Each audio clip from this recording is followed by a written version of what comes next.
Hi everyone, my name is Arden. I'm a booktuber, a bookstagrammer, and a writer. All my social media links are down below if you want to check them out. In today's video, we are going to be doing a video that is inspired by Beth from Books Nest, and the link will be down below if you want to check it out. But before we get into it, I would just like to encourage you to check out all my social medias. Click that subscribe button, click that notification bell to keep yourself notified. This video is scripted in order to ensure clarity and to prevent me from rambling, so I hope you enjoy. Today we're going to talk about how 2020 changed me as a reader, but before we discuss that change, I think it's important that I give you a recap of 2020. At the end of 2019, I've decided to make a New Year's resolution for myself that I'm going to be active on BookTube this year. I've made a goal for myself to upload at least one video a week, and for the most part I managed to uphold that goal. And if I took a break, it wasn't even a big deal, because for a large portion of the year I managed to upload twice or even 3 times a week, which was insane. In all honesty, when I set that resolution for myself, I didn't actually think that I would keep it up for longer than 3 months. However, with the events of the world this year and as the quarantine started, I had no excuses and plenty of time. Despite all the good, you saw a lot of the bad as well. You all witnessed me almost give up on myself in May. You see, up until that point, I was strictly following a pre-made TBR that dictated what books I would read, in what order, and when I would read them. At the start of May, however, I hit an obstacle. I didn't want to read what was on my TBR. That's when it occurred to me that I've hit my first big reading mood of the year. It's been a while since I've considered myself to be a big mood reader, so that obstacle, that thing, was quite surprising to have happened to me. Normally I just picked up whatever book was popular in my country at the time, or whatever I saw online being talked about. Largely that was just the books that were popular, so that's what I've had on my TBR. It's also been a while since I managed to consider myself to be a real and passionate reader. For reference, I've only read 10 books in 2018, and in 2019 I read 47 books. I mean, it's not great compared to 104 books I read this year so far, and it's still only like the beginning of December. For the last 2 years, I didn't read because I wanted to. I actually read because I felt ashamed to call myself a reader and a lover of books when I read less than 50 pages. I mean 50 books. I mean, I only read 10 books in 2018. I didn't want to come on BookTube and feel like an outsider, because on BookTube there is this constant pressure to read more, to do more, to be more, to show off more books. And obviously there's also the pressure to provide more content.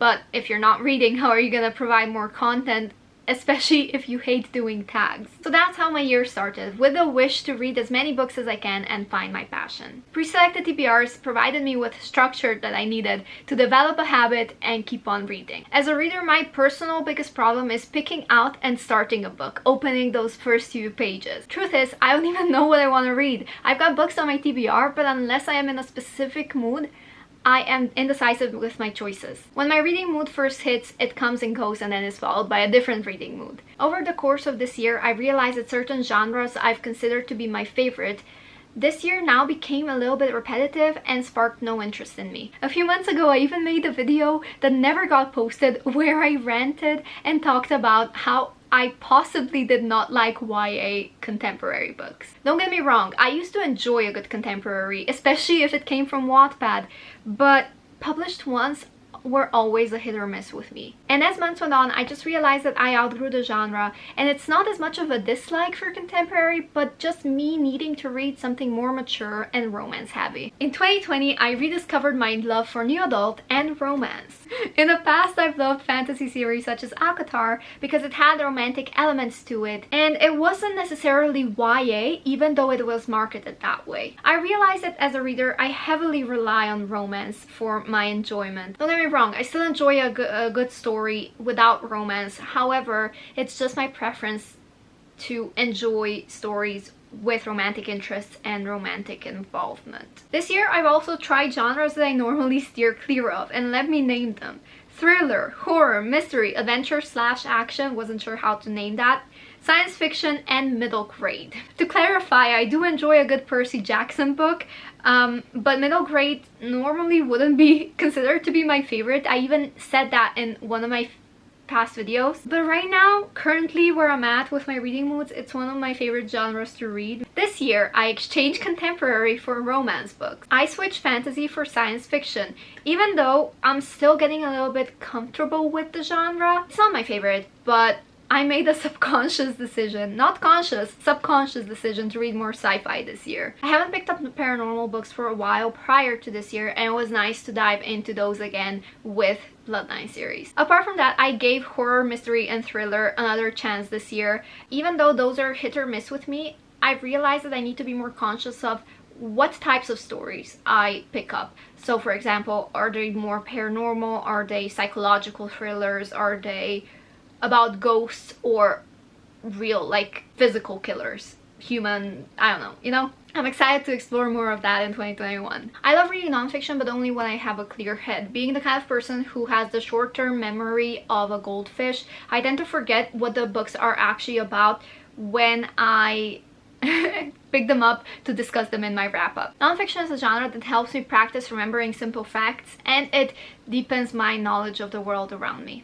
This is what I wrote. My favorite nonfiction books would have to be the ones about diseases, and while that's more great to say considering the circumstances we live in, I can't really say I'm not intrigued. You see, as a child, I always thought that the times of Black Death were very interesting to read about, and as stupid as I was, I always wondered what it would be like to live in those times and to see the effects it had on the society. And unfortunately, I did kind of get that wish. I know this part wasn't really necessary to talk about and include in the video, but I never kept my fascination with viruses a secret. I think that modern medicine and science are so amazing and so vast, and that we need to keep learning and keep growing, and our need for knowledge will never stop, because there will always be something more that we need to figure out and learn about. And nonfiction is a way of how we share our knowledge with each other, and it's also how we learn about other people's experiences. Nonfiction, if you let it, makes you a better human being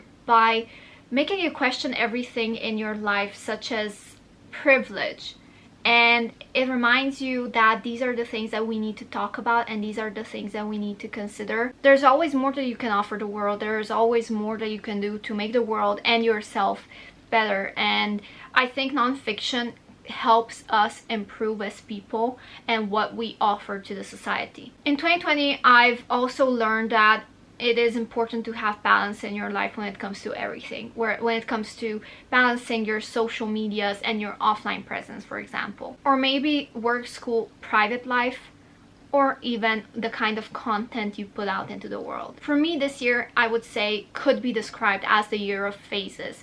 I focused on one thing and had a tunnel vision and only focused on this thing for a period of time, and then focused on another for another period of time, and then another, and so on. And at the end of each period, I hit a brick wall and I asked myself, is this even something that I want to do? I spent 3 months doing this one thing, and is it even what I want to do?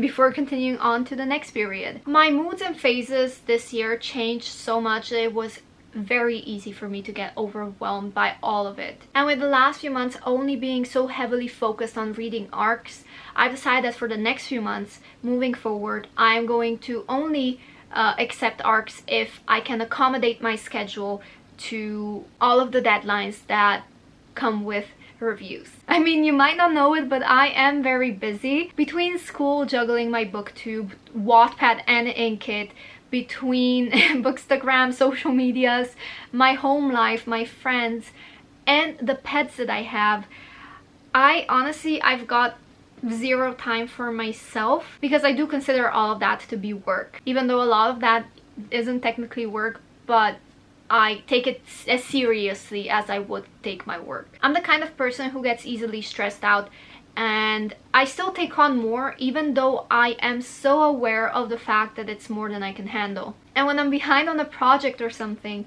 I do tend to often pull off all-nighters just to be able to meet the deadlines. I take my work and everything that I do very seriously. I put my all into everything I do, but it's also really stressful for me. Due to so much death and trauma that happened in 2020, I decided I need to be intentional as to which arcs I read and where I invest my time. For a long time, mental health has been put on the back burner, and I've probably talked your ears off when it comes to that, but I am feeling the need for the balance to be restored again. So to sum it all up, 2020 changed me a lot as a person, as a reader, how I view social medias, how I view people, how I view my friends, my family, the society, the system that is set up, and our circumstances in general. Much like the year, it turned all my ideas of self, my sense of self and identity, and all my reading taste, they were turned upside down. While I do boast to my social medias that I know my reading taste really well, I have to say that that statement was tested more times than I can count this year. As I grow as a person and find out more things about myself and things that I'm interested in, I have no doubt that my reading will evolve with me as well. 2020 has been an average reading year for me, solely for the fact that I picked up a lot of books that I thought that I would enjoy, a lot of books that I've been looking forward to for a long time, and I ended up being disappointed by. A lot of those books were really popular as well. So where does this all lead me? It leads me to 2021. In 2021, I want quality and not quantity. If I am not inspired to read, I'm not going to. And I'm not going to pick up popular books just because I see them everywhere and I am afraid of missing out. I do want to make a bigger effort of reading books that I want to read personally and figure out who I am as a person. I also want to read books on my physical TBR and books on my Kindle, because those get forgotten so easily. In 2021, I want to be mindful of the quality of the content that I put out into the world, and I want to make sure that my mental health isn't forgotten because of the pressure of the algorithm and constantly staying active and the fear of being forgotten. I want to actually focus on my mental health, and I want to make sure that by being the best that I can be, I can also give you content that is the best that it can be. And the last wish I have for 2021 is to connect to the community in Slovenia. I want to talk to booktubers, if there are even any Slovenian booktubers, and I want to connect with more book bloggers that are here from Slovenia and bookstagrammers as well. And if anyone from Slovenia is watching this, I hope to hopefully inspire you to join the booktube community, to share the books that you love reading with the world, and yeah, help spread the love for books in our country. Anyway, I hope you guys enjoyed this video. If you did, please like it, subscribe, comment, all those things. And I hope you have wonderful holidays. I hope that 2021 is a good year for you. And yeah, I wish you all the best.